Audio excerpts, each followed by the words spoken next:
Now, I'll keep it brief, but you may remember last year I mentioned that we've been approached from LIC to be part of a breeding program. The last sale we'd only had one phone call. Since then there's been a lot of developments, and we've not only supplied semen for an elite program, we've supplied it for the Alpha catalogue, which you guys can use, but we also supplied top cow for an embryo transplant joint venture. LIC's contact man is Malcolm Ellis here, and it gives me special pleasure to welcome Malcolm and Jodie to our sale. Malcolm has been instrumental in driving us and pointing us in the direction that LIC would like us to go, and it's fascinating, it's scary, it's stimulating, and we are really looking forward to a long and mutual relationship with LIC. So I'd like to hand over to Malcolm, who's going to say a few words about their role and our role with them. Thanks, John.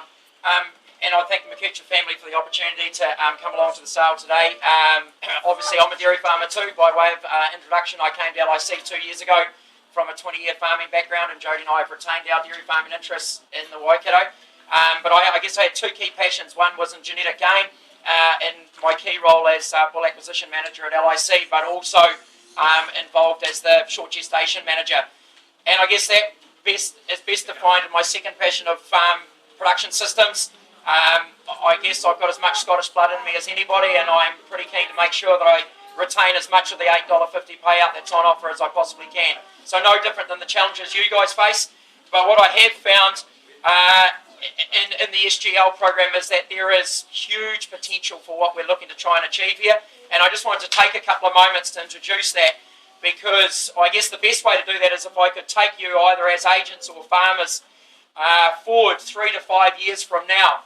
And if we think about the way that we get our herds and calf now, we tend to select often, or 80% of the market select premier size for 4 weeks across our herds and then throw the bulls out. Now the interesting thing is, in a 500 cow herd with 80% submission rate and 55% conception rate, which you think, hey, I'm surely doing better than that at home, but they are the industry averages. So for every farmer that's better, there's one worse, that's the average. There's 234 cows not pregnant when those bulls go out. So, you know, what I've figured out since I've been farming in 20 years, there's 2 reasons why cows don't get a calf. One is that young fellas have lost the skill of finding which cows in season. And secondly, we have huge expectation on our bulls.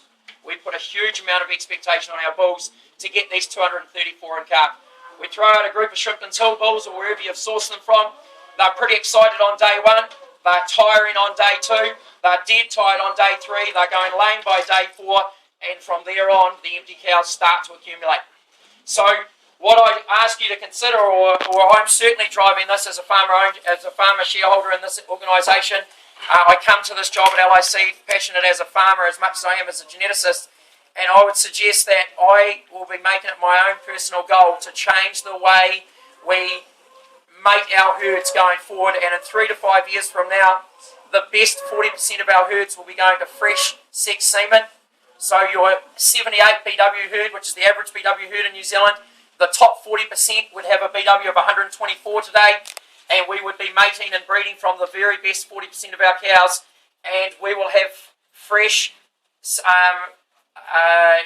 marker short gestation semen on the market at delivering 7 days on the dairy scale. So 7 days earlier. So if I was to suggest that if in a 1,000 cow herd somewhere in South Canterbury, 400 cows may be fall pregnant to short gestation, calving 7 days earlier at 1.5 kilos of milk solids per cow per day during that period, and at an $8 payout, that's $35,700 of extra early season production.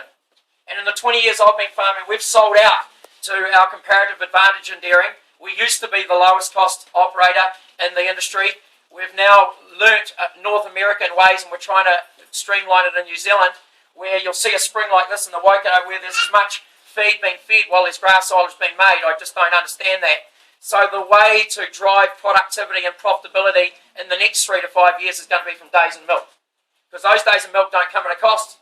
And one of the things I'd suggest that in this, you know, like we've been investing at LIC for a good 12 years in the gestation period, and we now have a bull at minus 24 days.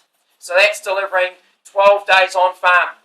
But you know, I milk every Saturday morning on the farm, and I was helping out last spring, not the one just gone, but the one prior, and I came back to work and I said to the guys at work, this short gestation thing's only any good if it's got a marker. You know, I was there most of the night last night, and I said to the boys at 2 o'clock, I'll go around and check the springers one more time to save your job in the morning. And the 4 calves that I tagged only hours earlier had completely mismothered. And it became very, very clear to me that we needed a marker, so that anybody with a torchlight at 4:30 in the morning can say, that's an SGL calf, and I don't need that one in that calf shed, it's going in that shed. So it's pretty important. So when I went on to the Hereford Association website and looked within individual traits, gestation length was the only one that interests me, I found that all the top animals were owned in one place, in a place called Cave. I'm thinking far out, some place to go looking for a Hereford breeder. And what I found that this was offered an interesting challenge for me, because if we could get a good relationship going with the owners of the premier animals, we were on our way. And it is without doubt one of my highlights of 2 years at LIC, the relationship we've been able to build with John and Liz. In 12 years, John and Liz have shifted this thing some distance, and the entirety of the industry is going to benefit from this, big time. And anyone who knows me well, and John and Liz are beginning to, we don't do things slowly around here. So we want to deliver on the promise of 35 grand for a 1,000 cow farmer as soon as possible. So the way to do that is to use technology and all the things that go with it. And 2 months ago, I rang John and Liz and asked whether or not we could get 07299, the shortest cow on both sides of the Tasman, to the Waikato, because as I said to John the first day I met him and saw that cow up the back, she's far too good to be having 1 calf a year. I don't get that. So we need to, not only do we want ET down here, we want it in Waikato.